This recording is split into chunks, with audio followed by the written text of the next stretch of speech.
What do we mean by a confined space? A confined space is generally an area that has inadequate ventilation. The space can be enclosed or partially enclosed and is not intended for continuous human occupancy. Access, egress, and workspace are often restrictive and poorly lit, preventing a fast escape if there was an emergency. A confined space is sometimes determined by the hazards associated with a specific situation, not just because work is in a small area. Some examples of confined spaces include sewers and pits, crawl spaces and attics, boilers and storage tanks, ventilation shafts and access tunnels, telecommunications vaults and elevator shafts. Asphyxiation and death can occur when entering a confined space with an inadequate level of oxygen. This process happens when other gases, such as chemical vapors or smoke, displace the oxygen in a confined space. These gases could result from a leaking natural gas pipe or chemical processes, such as welding fumes or generator exhaust. In the case of trenches, pipes, and tanks, the hazard may be from the release or movement of large volumes of water, soil, or other materials. The evaluation of asphyxiants must be determined by the risk assessment process. Ensure all mitigation controls and risk assessments are properly documented.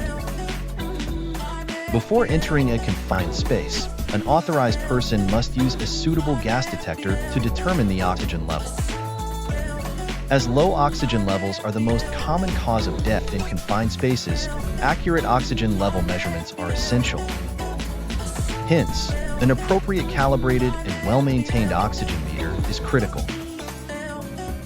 The oxygen level of the air is 21%. Never enter a confined space if the oxygen level is below 19.5%, or due to the increased fire hazard when oxygen exceeds 23%.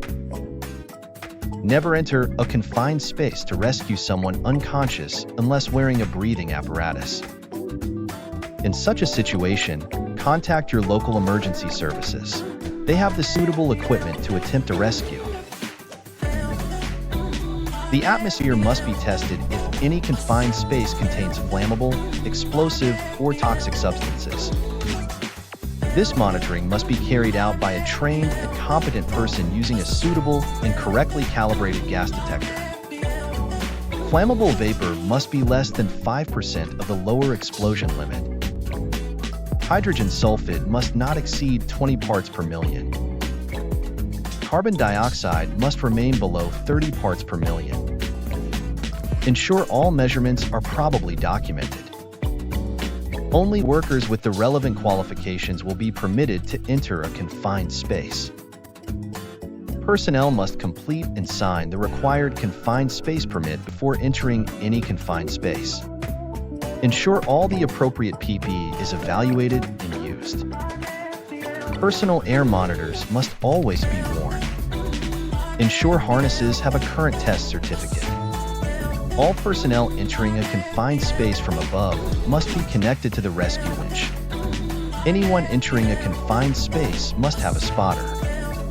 The standby person must monitor the well-being of those inside the confined space.